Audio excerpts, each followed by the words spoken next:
Ate, wala pa tayong benta. Oo nga eh. Ang tagal kasi naman. Nabuti. Ate, bakit siguro nabuksan sa benta? Ay, kaya sige order. May pera ka ba? Kalibre naman oh. Kaya nga kami nagbebenta kasi wala na kami. May pera kayo? Wala nga eh. Palibre?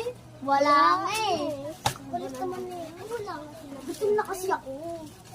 Hindi kayo kumain sa bahay. Uy, si Angel yan oh. Kakabukas pa lang namin ng... Uy, Angel, malilibre ka ba? Wala akong pera. Ah, hindi siya nang nilibre natin siya, pero siya hindi.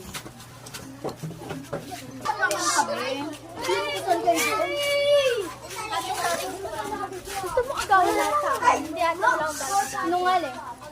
Sinungaling ka talaga. Alam mo, bata pala tayo mga agaw ko. Hanggang ngayon, mga agaw ko pa rin. Jessica, gusto lang naman ni Ana labhan si Hagi. Huwag kang makakailang dito. Jessica, nakakabukos ka na. Kala ko hindi natin matutuwa. Mukha ba ako natutuwa? Pakailamera ka rin eh, no? Jessica, Ginugol mo lahat. Gusto mo kasama ka sa lahat. You want to be friends with my friends? You can. Because they don't like you. You want to be part of painting? You can. Dahil di na namin ito kailangan. You want to be ayaw? You can. Dahil ayoko. Jessica, awat na magkapatid kayo, hindi dapat niya nang-away. Nakakahiya sa mga tao, may nakikita, ang dami nakakita oh.